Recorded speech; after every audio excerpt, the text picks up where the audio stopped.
Hello, everybody. Welcome back to Tyria. Then it is episode 13. One of these days, I'm going to say Tyria now on accident. I've managed not to so far, I think. Yes. I don't think I've done that yet. Yeah. Mm-mm. It'll happen. Don't worry. We will misname the show at some point. But for now, we are on Tyria, then episode 13. We are stranded in the Crystal Desert. With me, as always, is Miko. Hello, everyone. And this episode's gonna feel different, I think.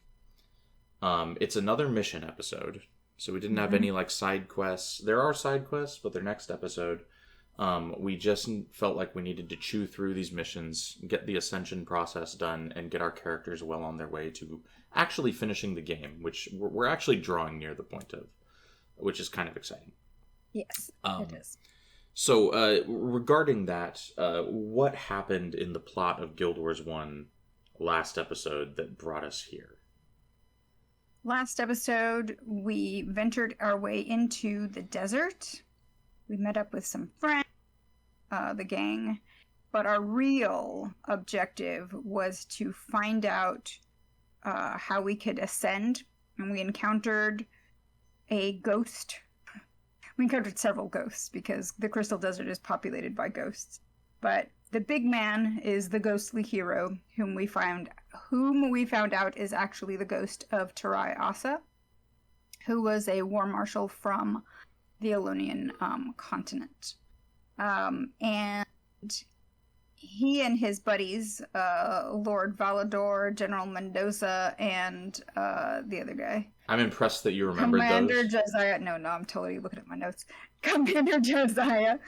The three generals tasked us with what are actually the trials of Ascension in order to gain the gaze of the gods, gain their favor, to then be able to ascend. And so they tell us that we must go on our way.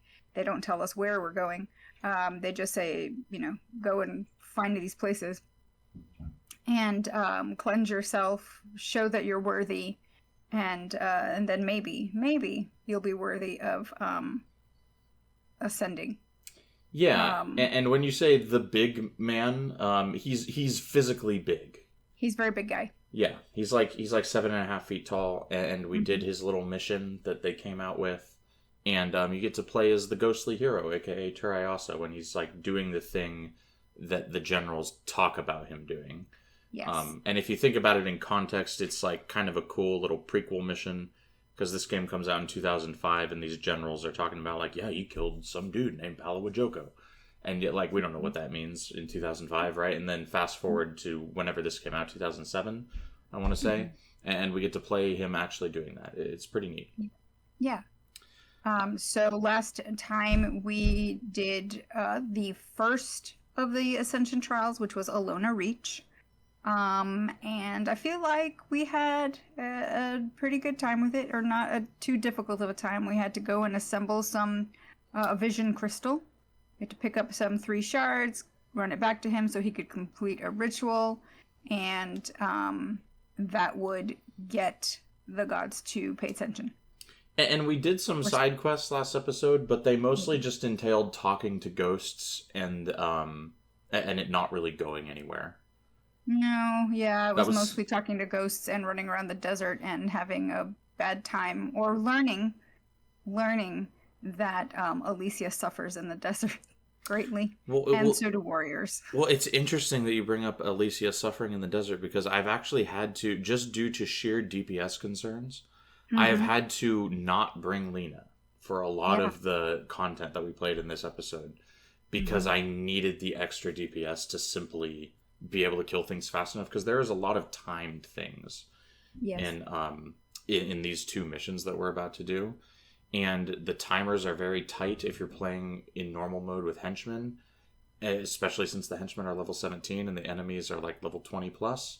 And I had to roll with a solo monk for a lot of this, because we do get a new monk henchman in this area in the desert, but you still only have a 6-man party. So you you can bring an extra monk at the elimination of one of your DPS slots, which is, for me, really hurting me in terms of how fast I can kill things. When we get to 8-person parties, a second monk, better. a second monk is going to be very viable, and it's going to be a must take pretty much. Yeah. But right now, what I'm doing right now is when I'm out in the open world, I take 2 monks, and when I'm in a mission instance, I'm generally doing it with just Alicia, because I can't afford the DPS loss of Lena, even though it's nice having her along. Yeah, she makes things much more comfortable, and she keeps Alicia alive. Yes, she can cast a skill called Protective Spirit, which is one of the best skills in the game for higher level areas. It basically limits the damage enemies can do to someone with this enchantment on them to no more than 10% of your health. So nice. when enemies can hit you for 382 damage and you have Protective Spirit on you, they only hit you for 50. Right? It's great. Right. It's one of the best bang for your buck skills in the game. Mm-hmm. As far as completing content this episode, which mission did you run over and do first? I did Dunes of Despair first. We did them in opposite orders because I did Thirsty River first. Which one? So I think we should talk about Thirsty River first and Dunes of Despair second. Okay. Because Thirsty River is pretty much just a combat gauntlet. And there's not that much going on with it. Whereas Dunes of Despair is nothing short of a fiasco. For both of us. Yeah, Dunes of Despair had much higher enemy density. Many more mobs and patrols. And Thirsty River is much more about managing and sticking with your little 2-minute timer. Yeah, and Dunes of Despair is also probably the most mechanically complex mission we've had to solve as far as like a game mechanic puzzle. And we weren't able to solve the whole thing. So spoiler alert for everybody. This is the first episode we have failed to complete the mission bonuses. Well, we'll talk about that. Right. Because I know you couldn't stand to not have them. Well, yes. Yeah, well, we'll get there. But so Thirsty River is where we're heading first? Yeah. So part of these 3 Ascension trials we have to do, we completed the Vision Crystal on the last one, so that the Vision Crystal is what we need to simply enable us to be able to focus the gaze of the gods on us, right? Yes. And then we head over to Thirsty River. Ghostly Hero is still our podium guy. Yep. Thirsty River is located... It's over in the far east, I think, of the desert. Yes. Through an area called the Scar, which I think is named after the large canyon that goes through it. It's kind of an oasis canyon. It's got a river. It's pretty cool. Kind of a boring area, though. I didn't really find anything interesting while I was running through it. Yeah. And I noticed, I remember it was boring because I noticed how boring it was. I was like, a lot of the other areas are visually interesting, and the Scar was just very God, this has nothing going on. There's a few sand giants. They're back. Yes. And there's a mechanic with some sand giants in the mission. Yes. But as far as when we get to the mission outpost, we have the Ghostly Hero with some some good old classic podium guy lore for us. This game is very consistent with the purpose of the podium guy. We're 20 missions in, and the podium guy is still dishing out that hot lore for us. What did you talk to the Ghostly Hero about in Thirsty River? So he tells us that a mighty test awaits us, and the first thing that we ask him is, why are the buildings here? Why do they look like boats? I've been waiting a long time to ask someone this. Yeah, and so he tells us that the boats belonged to the Marganites, and that the Marganites are an ancient people that floated over because way back, the desert was actually a bit of an ocean. And he says the tops of the dunes were visible, the tops of the highest dunes were visible out of the water. So I'm thinking like a Caribbean type of deal, right? Shallow sea with some desert islands. That's just what I'm envisioning. Yeah. And the Marganites were also they were trying to ascend. They wanted to seek ascension, and so they ended up what it seems like is almost like they shipwrecked themselves, and they ran into some trouble. And then all you've got left are all of these wooden structures of upside down, sideways, sticking up, straight up boats. And they failed in their mission to ascend. They tried to build towers to get to the gods, thinking that maybe that'll be the way to get their attention. No. Like no. Tower of Babel style. Exactly, yes. Yeah. And the Marganites are a group we're going to learn more about in the Nightfall campaign. Mm-hmm. They are not the same as the Elonians, who are the people of Tyria. We're also going to learn more about in the Nightfall campaign. Correct. They're two different groups. The Marganites came first, according to what Tyria has to say here, and then his people followed. Both groups were trying to seek Ascension. Both groups failed. We don't know like the super nitty-gritty details of how they failed. He just kind of is like, yeah, we had a bad time. And they had a bad time too. And then he also just has a lot of like drivel to say about how Ascension is earned. Not anyone can become ascended. He said he really harps on about it. Mm-hmm. And I did not notate in great detail all of his musings on the viability of Ascension, but he definitely has a lot to say about like how impossible Ascension is. And after playing the content, I'm inclined to agree. Honestly, yes. I had a bad like the last 2 days because like we usually play this content a week ahead of time and then we record and then I have a week to edit. I sat down to play this on like Monday and I was like, I can't do this. And then Tuesday rolled around and I tried it and I failed one of the missions and I was like, wow, I'm gonna have to try this again tomorrow. This took me like 4 days to do. Yeah. So strap in, folks, because there was some frustration. There was a lot of frustration, not just some. Yeah, and after he kind of drones on like a history teacher a little bit, he gets into why we're actually doing the mission, which is to make our way to, quote, the rune circle, to be cleansed in preparation to be gazed upon by the gods, like Fountain of Janthier style, right? Right. We do not get an Eye of Janthier over our heads after this cleansing. But this is, just so everyone's aware, this is our second cleansing purification ritual in the Guild Wars campaign. Yes. And maybe this is actually the true one. I think so, yeah. Because this one is being cleansed for the gaze of the old gods, right? Like the real gods. Whereas, not the unseen ones. Yeah, being cleansed with the white mantle was to be earn the favor of the like the magic of the unseen ones, which turned out to be not great. So turned out to be us lending a hand to systematic murder.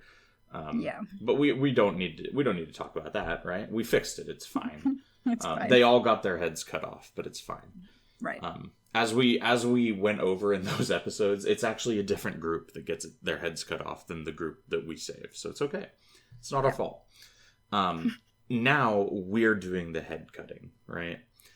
Our job in this mission is to essentially go in here and murder these groups of Forgotten as fast as humanly possible. Yes. Do you understand the like kind of gamification of the layout of this mission? Yes. Like the rules and the standard, if you could explain, because I kind of just did it and I was like, there's a lot of rules like going on at the same time in this mission, and I had trouble keeping everything straight. So you're basically making your way into what is essentially a Forgotten stronghold, to get to the rune circle. But, previous to this, I believe this was an area that was held by the Marganites themselves, because when you get to the end, the bonus is to actually save King Kimar, who was the Marganite king.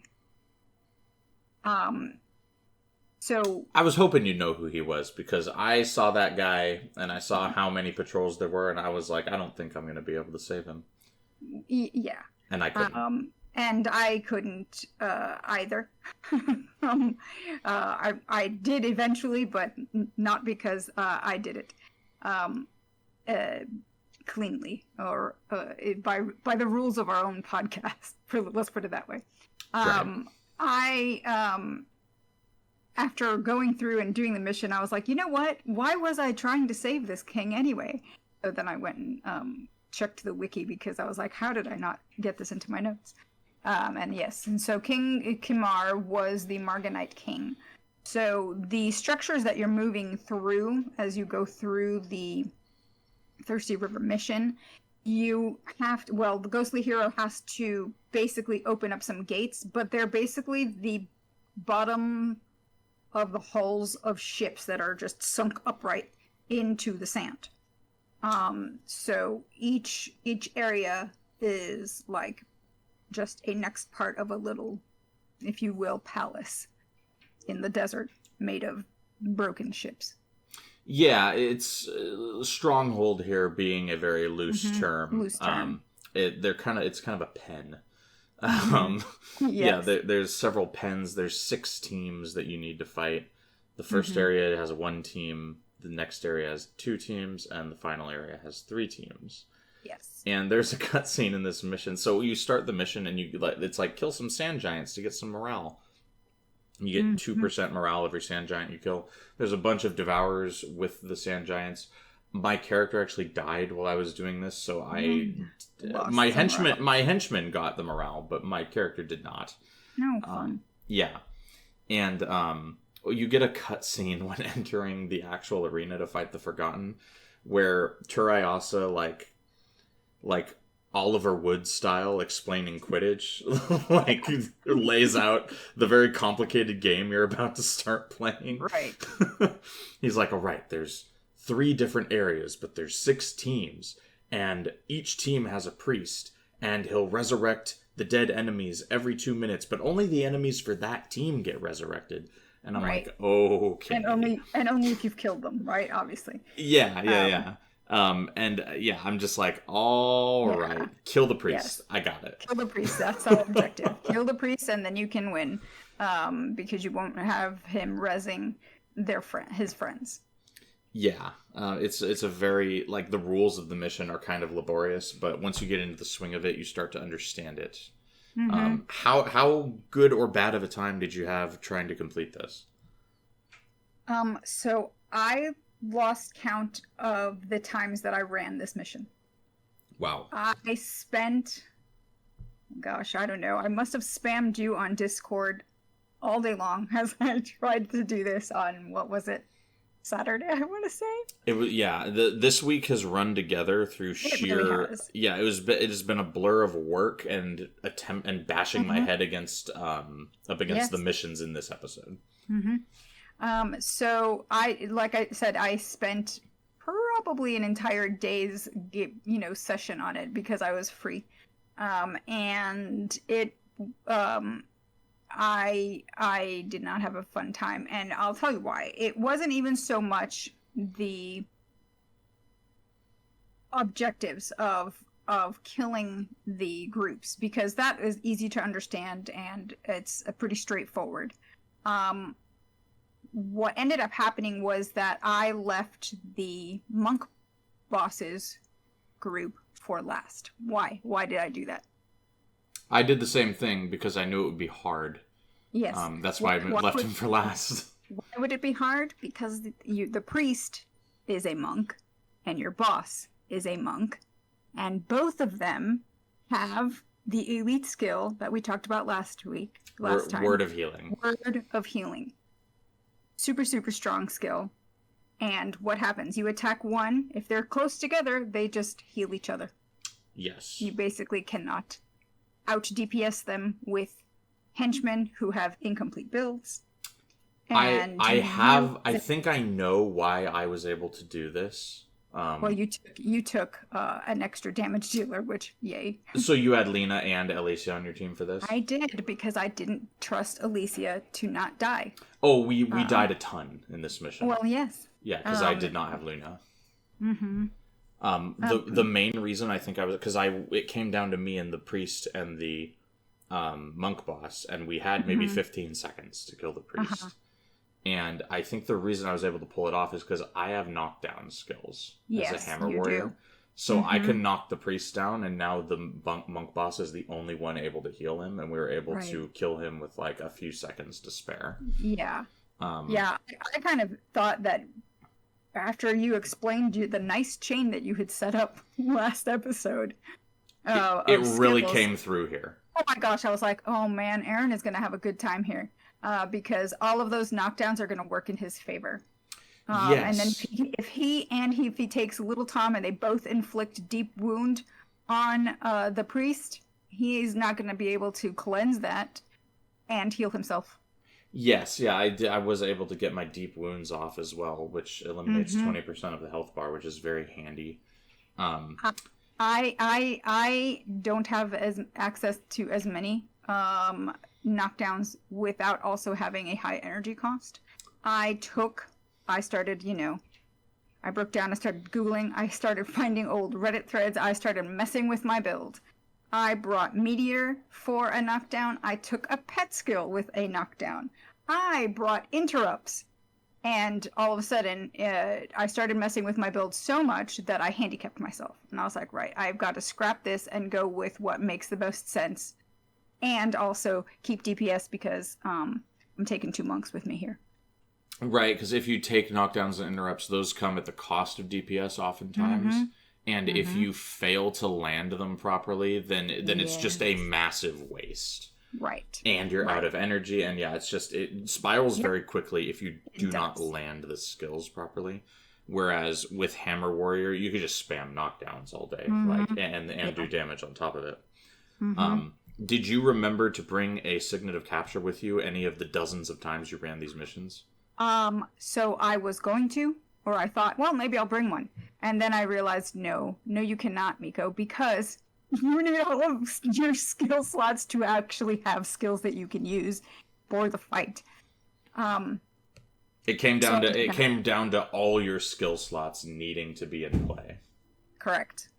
And when I finally settled on the build I was going to keep, which had a knockdown, an interrupt, and still DPS skills, I ended up bringing ward against foes to slow any melee players, any melee NPCs that were coming in at my party.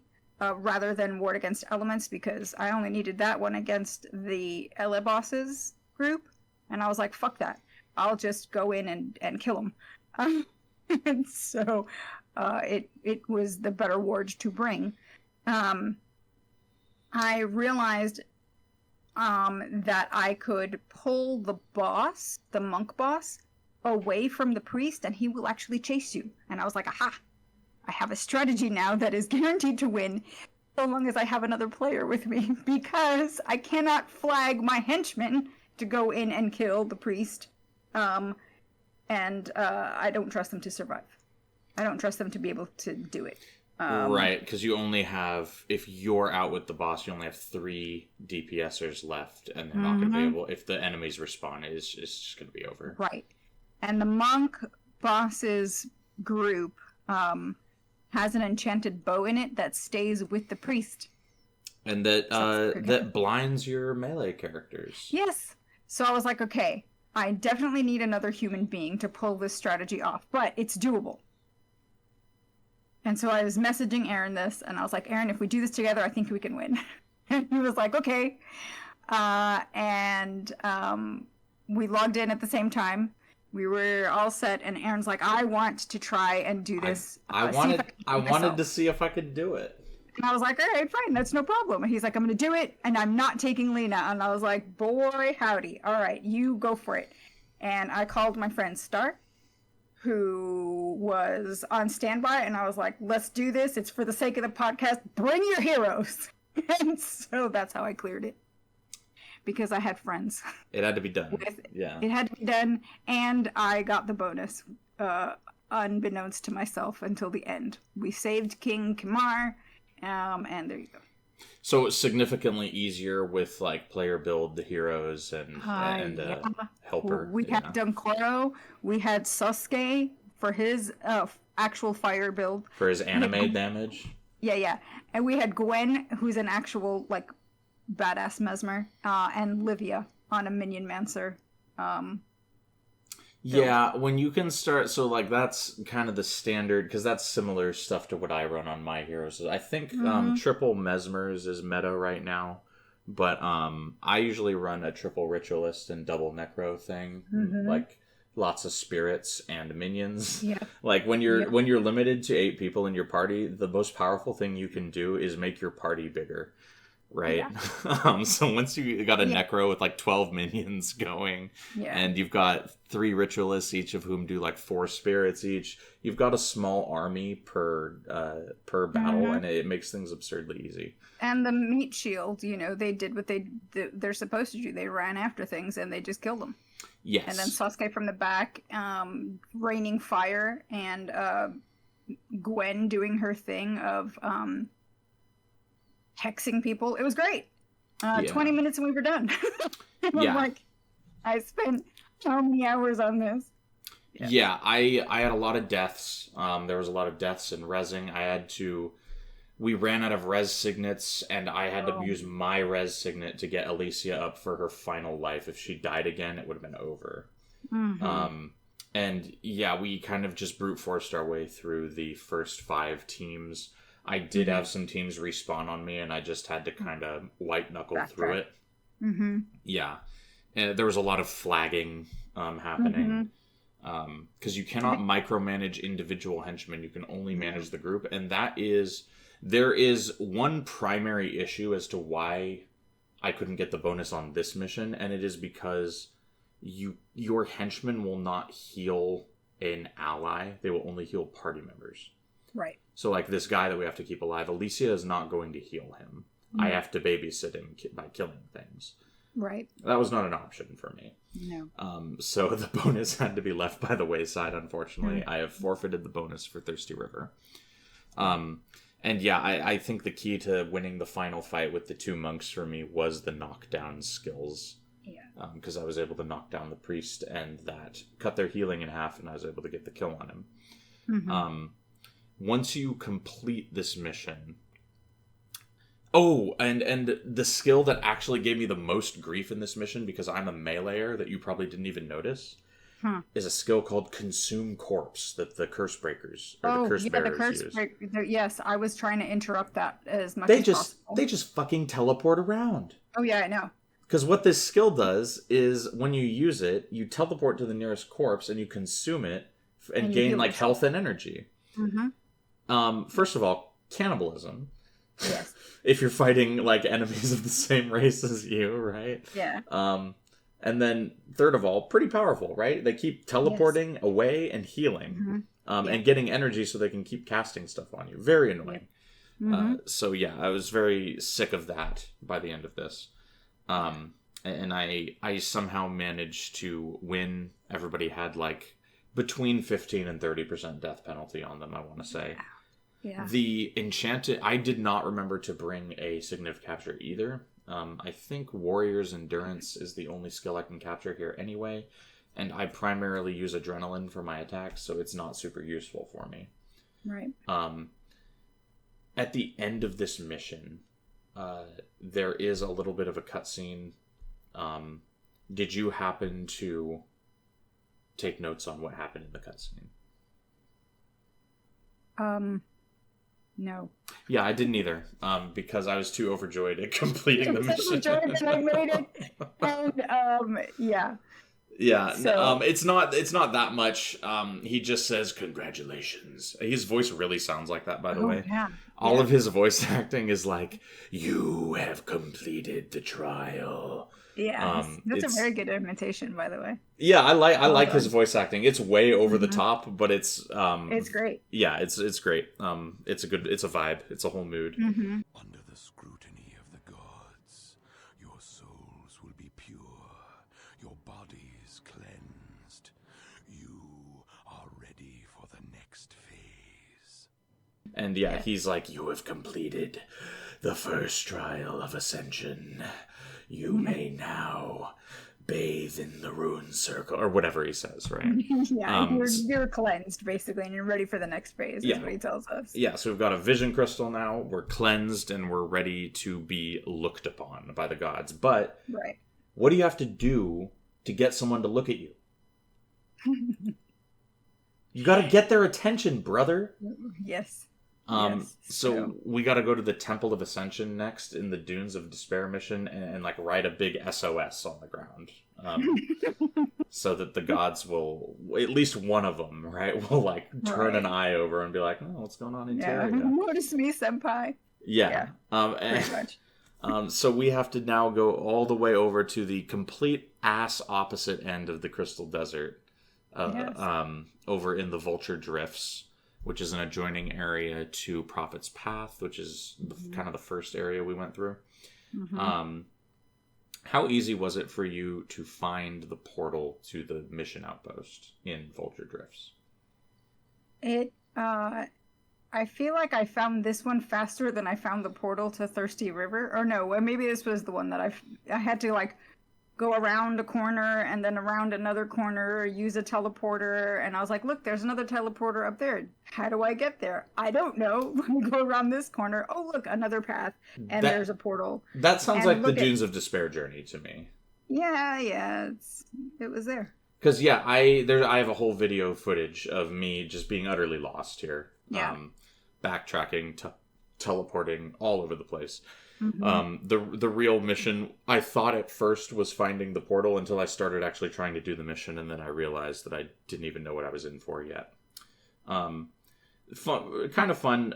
There are that fallen statue head that I pointed out last episode in the Salt Flats. They're all over the place. They're all over the place, yeah. Yeah, there's some in Vulture Drifts. There's some like in the Heroes Audience Outpost, which I think you mentioned you ran into last episode. And then there's some more in some of the other areas. So cool statues. I found them all over this time as well. Yeah, and they're wearing like the helmet that the guy on the cover of the original Guild Wars 1 release is wearing. It's the knight armor skin that you can buy in one of the next areas we're going to. So it kind of makes me wonder who these statues are of, and what happened? Because statues are and I'm wondering about it as well. And when we talk to, there's also some like pyramid like ziggurat things in Vulture Drifts when you come in from I came in the other way. Oh, did you miss the ziggurats? I missed the ziggurat. What did the ziggurat have to say? Well, the ziggurats do not talk.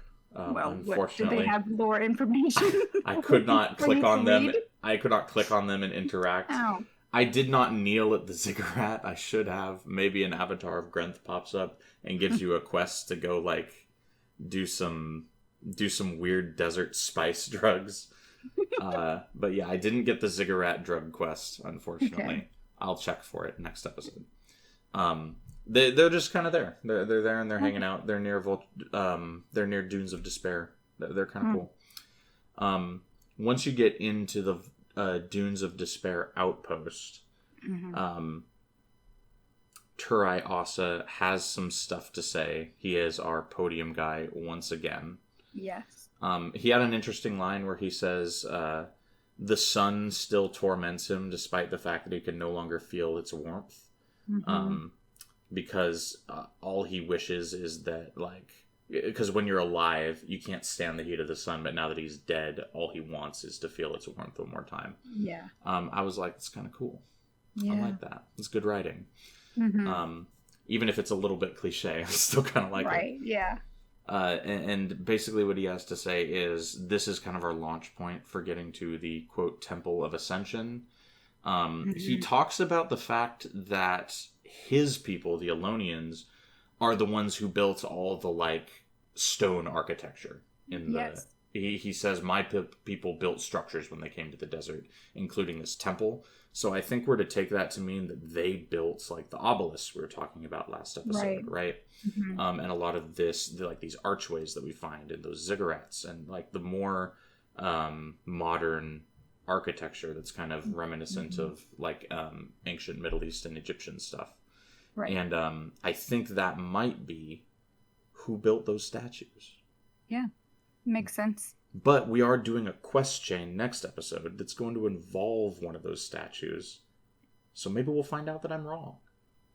I don't know. I genuinely don't remember anything about that quest chain other than that it takes place at one of those statues. That's it. Yeah. So maybe we'll learn more. I don't know. But the Elonian, when we were wondering last episode, like who built all this stuff, it seems to be that it's the Elonians based on what the ghostly hero has to say here. Mm-hmm. And what do we need to do when we get to the Temple of Ascension? So he needs to reclaim his throne from a usurper ghost. Does this usurper ghost have a name? Yes, enemy ghostly hero. Yeah, his name is literally enemy ghostly hero. Yeah, it's the fake Tyria Asa. It's not really him. Yeah, and I like that we didn't know more information about this usurper other than that he's just the wrong guy. The wrong guy's there. Okay. It must be a hell of a dude if he managed to complete this mission solo. Yeah. I'm just throwing that out there. So we need to reclaim the throne, which is called the Throne of Palentia. Palentia, yeah. Palentia, yes. And if you've played Guild Wars 2 Path of Fire, you will have encountered this area. And also the ghosts again. Yeah, basically all the major... Because Path of Fire, spoiler alert, takes place in the Crystal Desert and Alona. Mm-hmm. And yeah, basically every like major point in this area is in like the first couple areas of Guild Wars 2 Path of Fire. And there's a lot of like open world events and stuff associated with them. And there's submissions and stuff like that. It's cool. Guild Wars 2 does a really good job of throwing back to all the Guild Wars 1 stuff when they take you to the expanded areas. Yes. I'm very excited to get to that point with the show in 24 years. How did this... So we have to go to the Throne of Palentia in the Temple of Ascension. We have to kick this dude off the throne, get out of here. And we need to install the ghostly hero there. Because what he says is... basically, the gods are always interested in mortals, and they will look upon us at the Throne of Palentia. So this place is like special. The gods take note of who's hanging out here, and if they see you there, they're like, "Hey, you're pretty cool. Why don't you go get ascended, brother?" And all Tyria wants to do is to join the gods in the Hall of Heroes. Yes, he uses this term. I think he's used it a few times before. The Hall of Heroes. Yes. This is a place you can go in a couple contexts in the game. You can go here in PvE if you do a end game high-end kind of raid type of thing called the Tomb of the Primeval Kings. And then the primary function of the Hall of Heroes in a gameplay context is the highest level PvP tournament that you can play. It's kind of the Guild Wars 1 version of the automated tournaments that Guild Wars 2 has. Right. It's like where you're like, if you're cracked at PvP, you go to Hall of Heroes. Yeah, and you'll like, if you win the Hall of Heroes, it puts a little message in the chat box that goes, so-and-so won a battle in the Hall of Heroes. It's almost entirely botted these days, unfortunately. But yeah, back in the day, you were very cool if you won in the Hall of Heroes. But we are simply going to the Temple of Ascension because we got to kick a enemy ghostly hero off. It's not even really a throne. Like, there's no chair. There's no place to sit. No, it's just a platform. Yes, it's just a kind of a dais in the middle of a ruined temple. Where to even begin with this mission? You know more about this mission than me because you tried to do the bonus. So I tried to do the bonus. Yeah, I did. Yeah, Miko tried to do the bonus, and she told me how horrifically impossible it is, so I saved myself the trouble, and I still had a bad time with the mission. How many times did you have to... how many attempts did you have at this mission before you completed it? 5 or 6, I want to say. 5 or 6 times, yeah. It took me about 9 times, so we're up there. Again, I took Lena, because I needed Alicia to stay alive. And...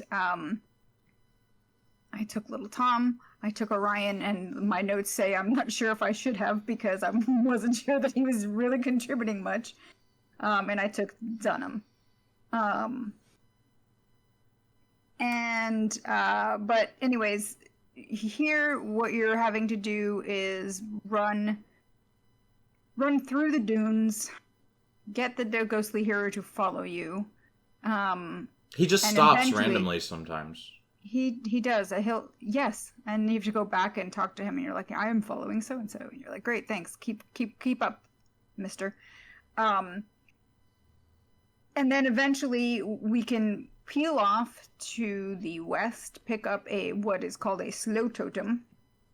And the slow totem, when you drop it, it essentially acts as a ward against foes, and it slows any enemies that come into your circle of the totem. But it does, obviously the totem doesn't time out, so it perpetually just slows them, which leaves you more time to kill them, which is great. It sounds great on paper. Right. But yes. when you are defending the ghostly hero later in the mission, the primary enemies you get attacked by, in fact, they're guaranteed to be this enemy type every time, are Forgotten Elementalists. Mm-hmm. They will start casting their spells before they even get close enough to enter the slow totem. Yes. If you have it around the ghostly hero. You do get attacked by a couple meleeers, but they're not really a problem. Ranged enemies are the primary issue in this mission, so I don't know that it's a good fit for the slow totem. Yeah, because you don't really want to be picking up and dropping, because while you're doing that, it and running it back and forth, you are not actually doing damage yourself. Exactly. And I'm, as like one of the higher DPS people in my group, I need to be doing damage. Mm-hmm. I did get the slow totem just to like say I did the thing, right? Yeah. You'll see me skip the cutscenes in my footage because my completed run, I'd already done it like 5 times, right? Yeah. So I do have a skipped cutscene, unfortunately, and I didn't think about like, oh yeah, we won't have it in the recording. That's okay. I saved all the cutscenes for you, so you can just use mine. Thankfully, okay. I attempted. So the wiki it's got 4 different methods that you can try to get the bonus. The bonus is to run to the most southerly part of the mission area and take out 3 forgotten bosses that are back there and their puppets. Sounds like not a bad idea, right? The problem is that as soon as Tyria also takes over and starts standing there and essentially quote unquote doing his ritual to reclaim the throne of Palantia, you have a 10-minute timer. And while this 10-minute timer is going on, you've got waves of enemies that are coming at you from west and east. You've got siege worms. You've got siege worms that spawn and start, hurling their spitballs of rock at the ghostly hero and chunking his health down. Which I did run into the desert worm that you ran into last episode. Yeah. This not episode. Mm-hmm. And these siege worms are similar to the desert worm. They're massive. You'll see them in the footage throughout the video. These are the bane of my existence. Yes. They are very heavily armored. They take very little damage from like physical attacks. Mm-hmm. So my warrior strategy for this was probably ill-conceived. Right. Because I took Stefan and Little Tom and myself. The reason I did this is because I was running into so much line of sight issues with my ranged attacks on my henchmen that I was like, well, I will simply eliminate the entire need for line of sight by having everyone be melee. So that was my thinking, but I think it was flawed because the Forgotten Arcanists are not the primary issue. The primary issue is the siege worms for me. So I probably should have used a different party comp, but I ham-fisted it with the melee one. How did attempting the bonus go for you? On my Miko, the ranger, not so good. We died. And I said, all right, I'm forgetting the mission, the bonus. We're just not going to do it. And I just want to get the mission done. And I did. So I focused on keeping the ghostly hero up. Again, Alicia does not heal him.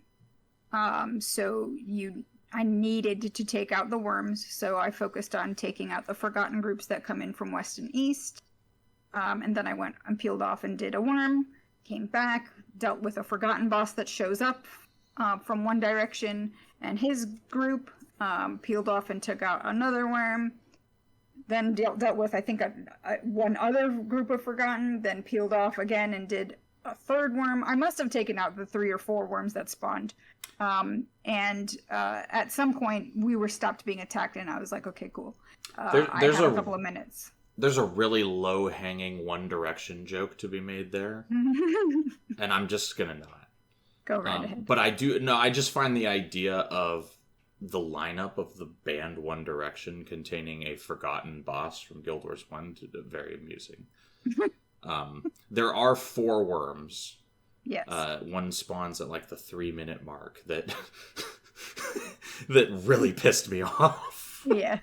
I thought I was done. I thought I was home clear, in free sailing, and then I see another fucking worm pop up on my mini map, and I ran over to it, right? And then I'm like, why aren't any of my henchmen over here helping me with the worm? So I flagged them over. My henchmen are body blocked because I didn't kill the enchanted armor first because I was desperate to kill the worm. Yeah, so now they have to hack through those, but one henchman is fighting one enchanted guy and the other 5 henchmen are fighting another one.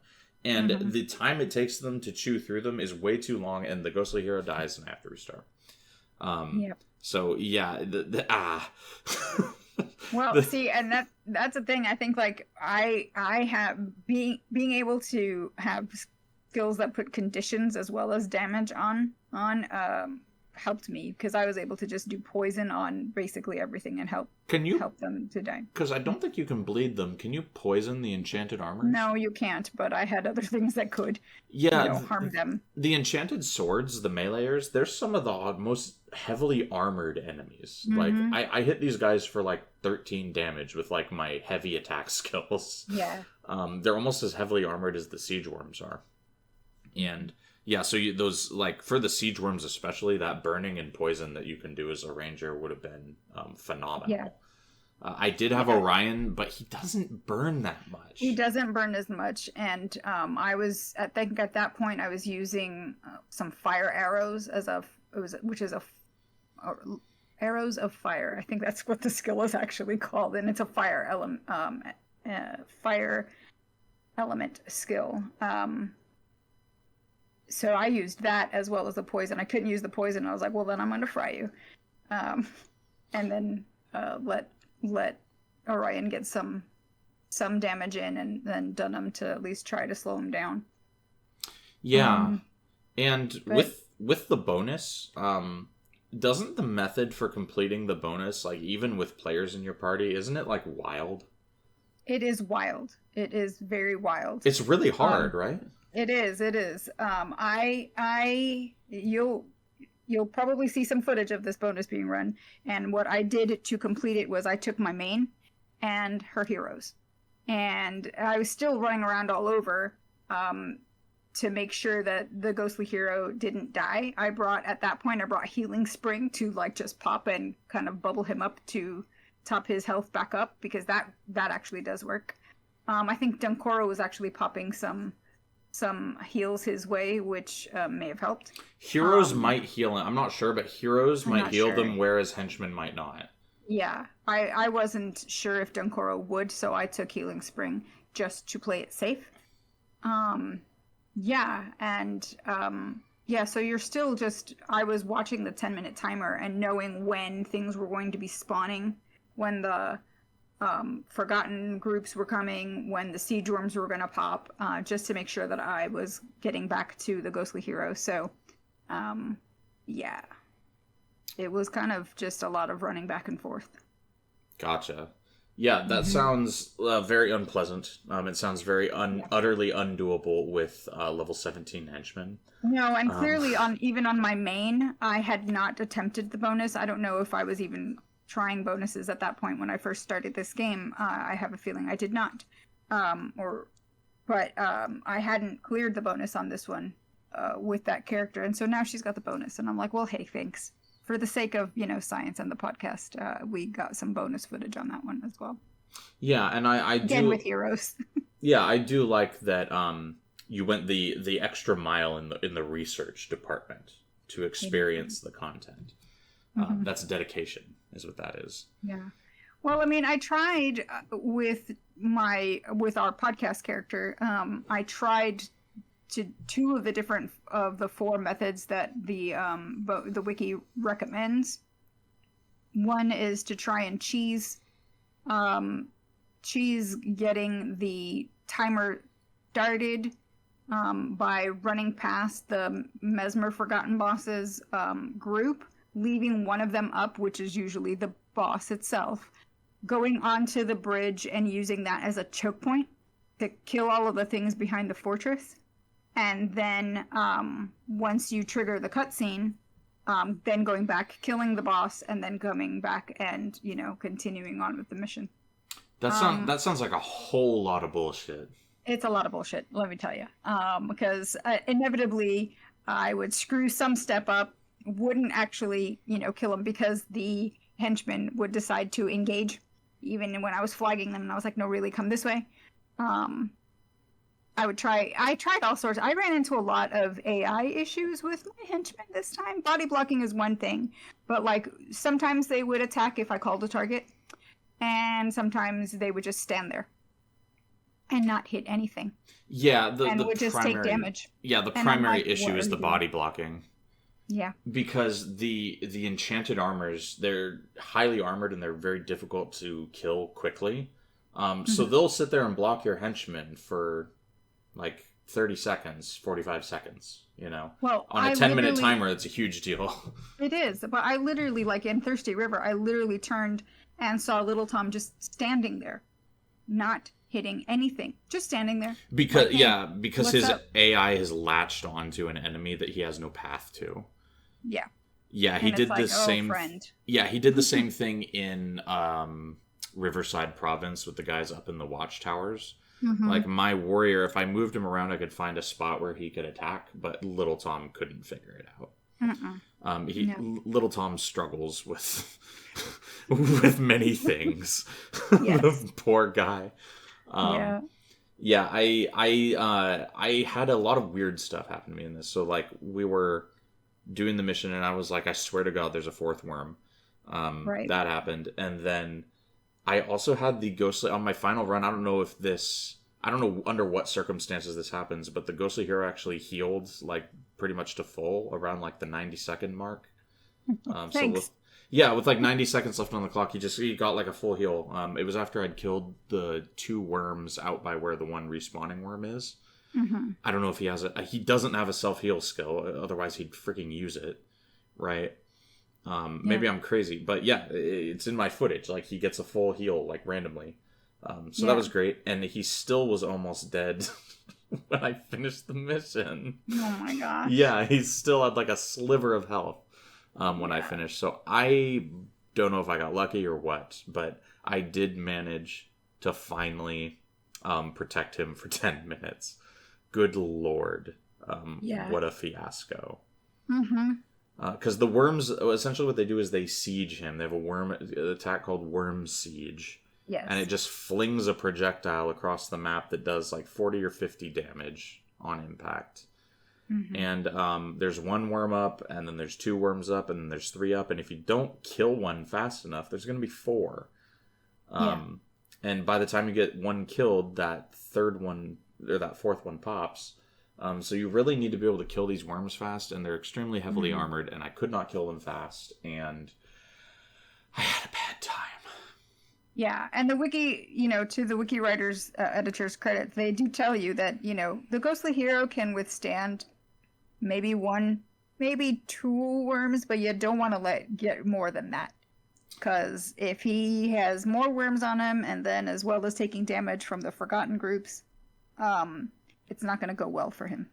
Yeah, so what I did was essentially, because the wiki really lays it out to you in detail, this mission particularly, and after the Arcanists are done and the boss spawns, I go out and I kill the boss, and then I immediately start killing the worms. Yep. The main limiting factor for me was just sheer DPS on this one. Yeah. Like, I just could not kill things fast enough. The warrior comp, again, may have been part of the issue. I was so concerned about the line of sight issues with the Arcanists, because you're up on this platform, and they attack from down below, right? That's how the pathing works. So they'll start casting below the plinth, and my ranged can't hit them. What you'll see me do in the video is I constantly am coming back up to flag my heroes to the edges of the plinth so that they'll have line of sight on the Arcanists. But I found that for the Arcanists, I don't know how you're supposed to say that. I'll just interweave them and frustrate every listener. But how I found that the warriors helped for that is they just run up to them, right? Problem solved. But huge issue for killing the worms, because the warriors do physical damage and the worms have a billion armor against physical damage. So I don't know if I picked the right trade-off there. Yeah. I may have shot myself in the foot. Yeah, I feel like with this one, you just have to choose between the lesser of worse trade-offs and hope for the best. Right, because like I'm stuck with henchmen. I have to I have to take the play that is going to have just the most utilitarian comp, essentially. Right. Like with taking just Alicia for Thirsty River. It sucks dying all the time, but while I've got all my guys up, we're doing a lot of damage. Right. I think I did take just Alicia for Dunes of Despair as well, just because of how long it was taking to kill the worms. But then I took Dunham, and I don't know how much Dunham does damage-wise, because he has empathy, but the worms attack very slowly, so empathy is not super effective on them. Right. And he doesn't really have any... I was looking at his skill bar, he doesn't have, like, any other damage skills. He's great against, like, enemies that attack fairly fast. Yes. And he's great against casters, because he has, like, an interrupt skill that makes him gain energy. Yes. But, yeah, I don't think Dunham was the play there. I think Reyna would have been the play, and I was like so resistant to taking her, and I'm not sure why in hindsight. So well, because she's got Kindle arrows. Does she really? Yeah. Oh. Yeah, I ended up taking her in Thirsty River. I think I did have her in Thirsty River. Yeah. Yeah. Yeah, but, I should have taken her. That probably would have been better. Because I'm flagging people to the edge of the plinth anyway, right? So yeah, I should have taken her. I probably would have had a better time. But I did end up managing to get it done. And my final note on this mission is this mission sucks. Yes. There is a cutscene. It's pretty much the same cutscene as the other two missions. He tells you did the thing. Yeah. He's like, the Temple of Ascension is close. Right. Right. The throne of Palentia, the gods in their favor, like all that horse shit. Yeah. It's also funny that the enemy ghostly hero is literally like his identical twin. Like they just use the same model. Yeah. They use this model for everything in the desert. Well, I mean, they used it for his generals as well. Yes, all his generals are his identical twins, and then he's got like a mustache-twirling identical twin that is upon the throne of Palentia. And then the next mission is our mustache-twirling identical twin. Right. Except it's not identical at all. It looks like a demon of some sort. It really does. But after we finish this mission, we've done all 3 of the Ascension trials now. Right. So how do we ascend? So now we have to go and face our doppelganger and defeat it at Augury Rock. And entering this mission is not as simple as clicking enter mission. No, you actually have to talk to Zamut, again, the great ritual priest Zamut, and he lets you in to the special area. Did you talk to Tyrai's generals again? It's funny you should ask that, because I was running into the mission and I was so fed up with Dudes of Despair. I ran right past them. I was like, I'm just fucking doing this, right? And then I looked at him and I was like, I gotta fucking talk to those guys, don't I? So I went back and I talked to them, And they're just like, hey, you did the thing I asked you to do. Go do the other thing. So they don't really know that you've done everything. All that their AI is set up to recognize is that you did their thing. Their thing, yes. Yeah, so I just talked to them all in succession, and they're like, nice. Yeah.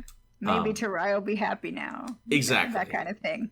Yeah. This is in their eyes, we're doing this to make Tyria happy, not because we need to.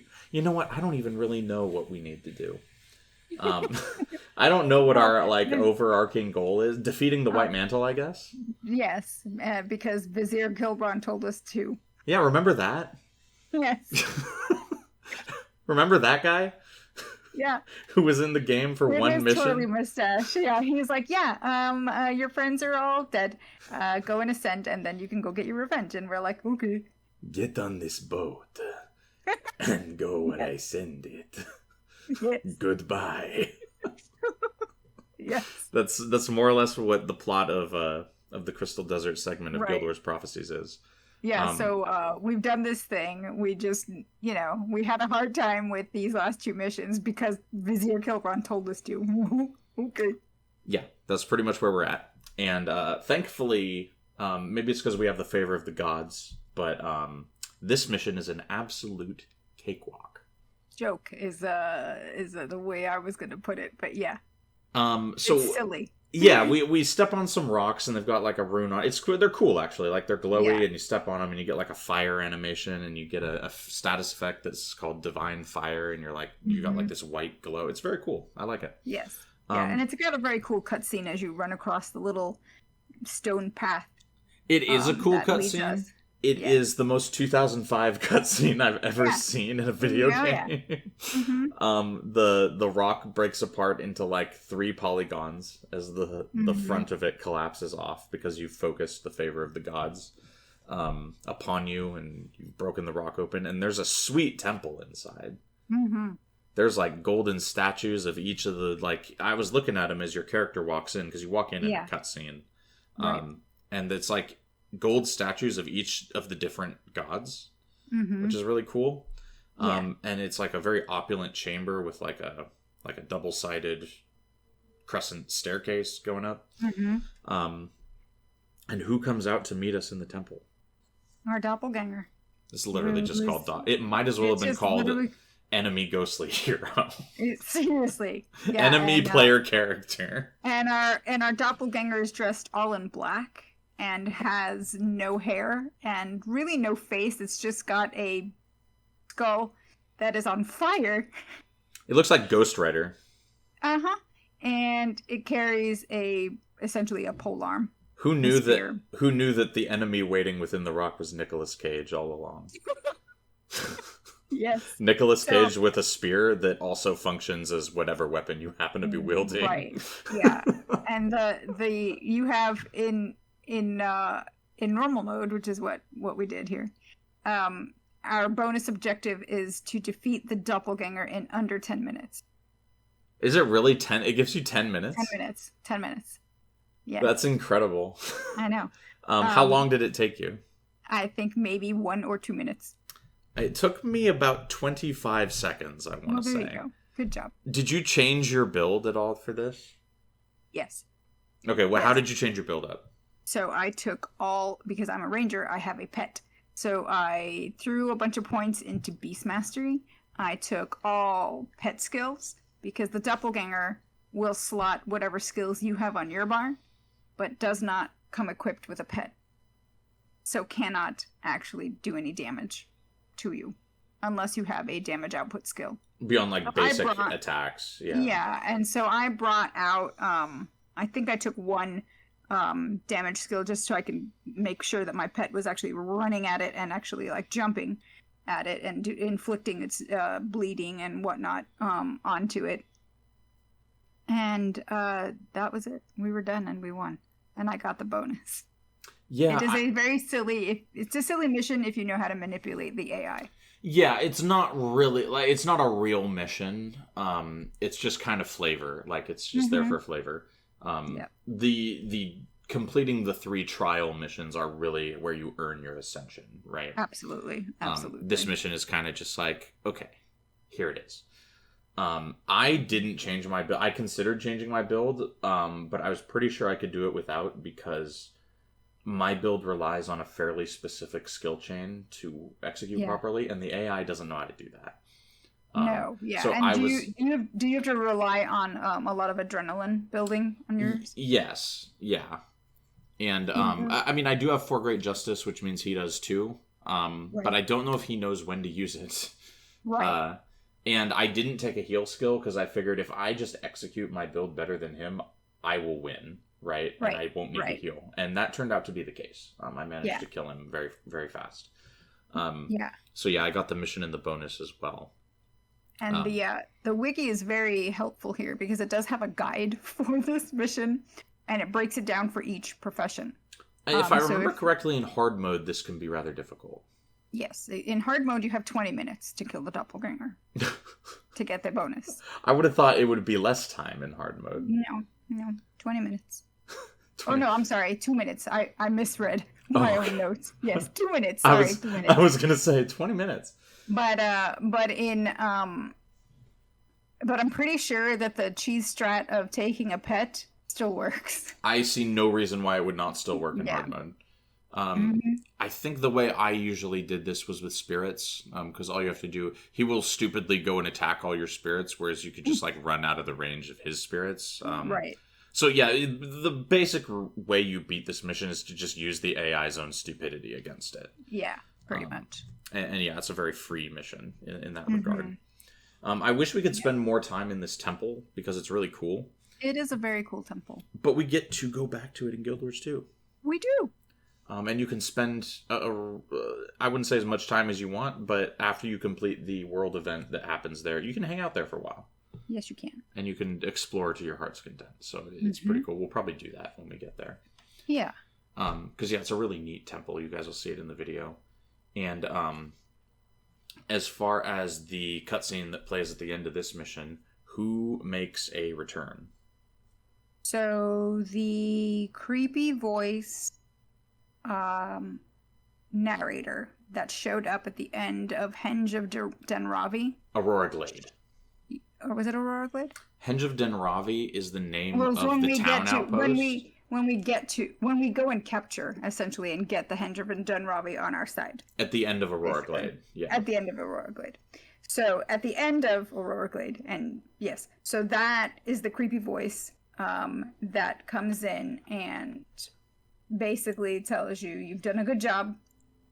Yeah, I think she says our ascendance is complete. Yes. Yes, so, your ascendance is complete. And now you can go out and you can reach out and take hold of your destiny. Which is all a little vague. And then it spawns us into somewhere called the Dragon's Lair. Right. And we have no context. No context. There's crystals everywhere. It's like prismatic. It's wild. And it is. So we'll do it next episode, but the reflex now as the player character is, well, I have been shoved into an area with no context or direction. I had better go find the podium guy. Right. Because I see a little intermission thing in my party. So I'm like, there will be a podium man to tell me where the story is going. Right. And that will be next episode. Yes. Because really, when you're done, whereas last time we got that creepy voice and it was essentially happening off camera, like our character didn't hear. Here, it's that voice is talking to our character. Yeah, she is addressing the character, and I think we are to understand it as we, the character, have now heard this voice. Correct. Your ascension is complete. Yes. And so I don't know who this is. Is this the god, since we've been directing their gaze towards us so that we could, ascend? Is this one of the gods talking to us? Who does this voice belong to? That would be fantastic if Dwayna, her avatar, was like this beautiful young woman, and then her voice is like, "Hello, I'm Dwayna, the goddess of monks and healing, leader of the Pantheon of the Six." That would be incredible. Yeah, we will figure out who this is in the next mission. We'll get to meet this individual. And if you liked the combat gauntlet format of Thirsty River, strap in. Because Dragon's Lair is that flavor of horseshit. With some like added sprinkles and frosting. So it's going to be a nightmare. The henchmen are level 20. Thank goodness. Yes. So we have now officially reached the point in the game where everything is level 20 plus. We no longer have to deal with... Do you know what that means? It means that it's really bad that we don't have any elite skills. Well, but doesn't Alicia have Word of Healing? I have some bad news for you on that front, actually. What? No, don't tell me she doesn't. Yeah, the wiki says she does. Well, it's interesting that you should say that. Because if I search Alicia on the wiki, because I was just looking at this yesterday, and I want to make sure I read this correctly in case I'm getting it wrong, because I would love for her to have Word of Healing. In the skill table, it says level 20, and it shows the build with Word of Healing on the end. And then if you read the little sentence underneath, it says, in hard mode, Word of Healing is added to the normal mode build. Yeah. So her build, what that sentence tells me is her build at level 20 is the same as it is at level 15 to 17, and you only get Word of Healing in hard mode. I was really looking forward to Alicia being useful, and now I'm gonna cry. I'm wondering if you're gonna go henchman only if hard mode is easier because she has the Word of Healing. Yeah, because looking at her skills, it's not the worst thing in the world. She's got Horizon of Healing. She's got Dwayna's Kiss, which if you use it on hexed allies is pretty good. She has Heal Other, which is kind of bad because it costs 10 energy. It's a big heal, but it's a 10 energy sink. Yeah. And Healing Breeze is kind of terrible.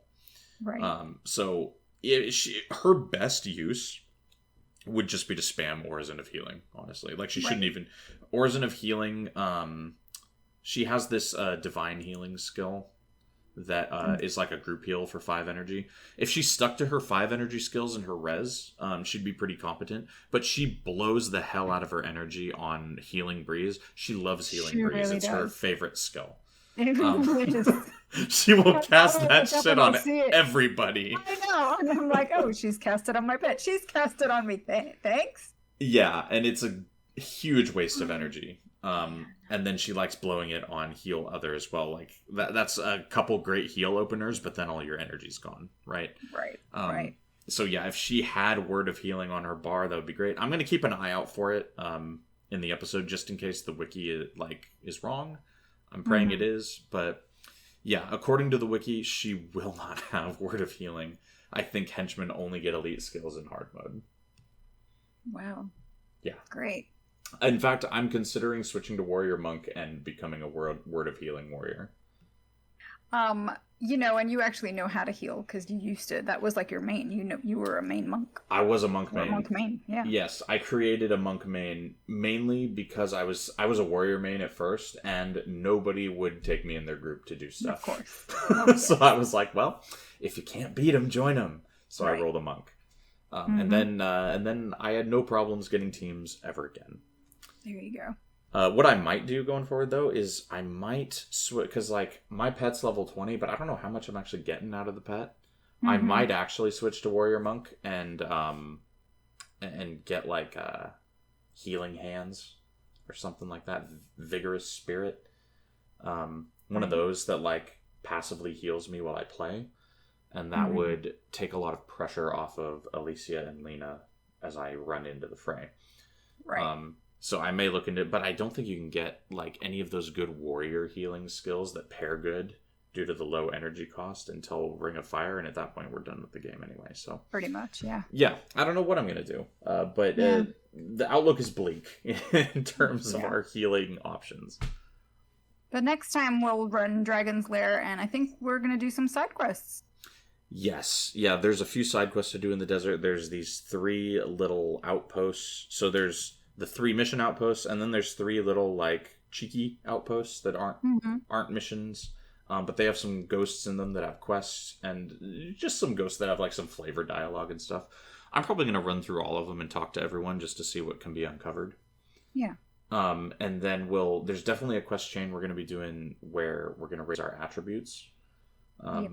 And then there should be some profession quests available to do. I think you said their primary function is for characters to change their secondary, right? Yes, that is correct. Yeah, so I think I'll do some of those. I don't know that I'll be changing my secondary yet, but I would like to do the quests. Yeah. So that's some content to look forward to next episode. We'll probably talk about the quests, and then we'll cap the episode off with the Dragon's Lair mission. And that will take us out of the desert into a new area. Yeah, there you go. So keep an eye out for that, guys. We have somehow managed to stretch my 1 page of notes into an hour and 15-minute episode. So I think had a lot to say. Yeah, I think that's impressive. How much we hated these missions. Yeah, it's impressive that we managed to bitch for over an hour about the content in this episode. I hope it wasn't bitching and was more, entertainment and education.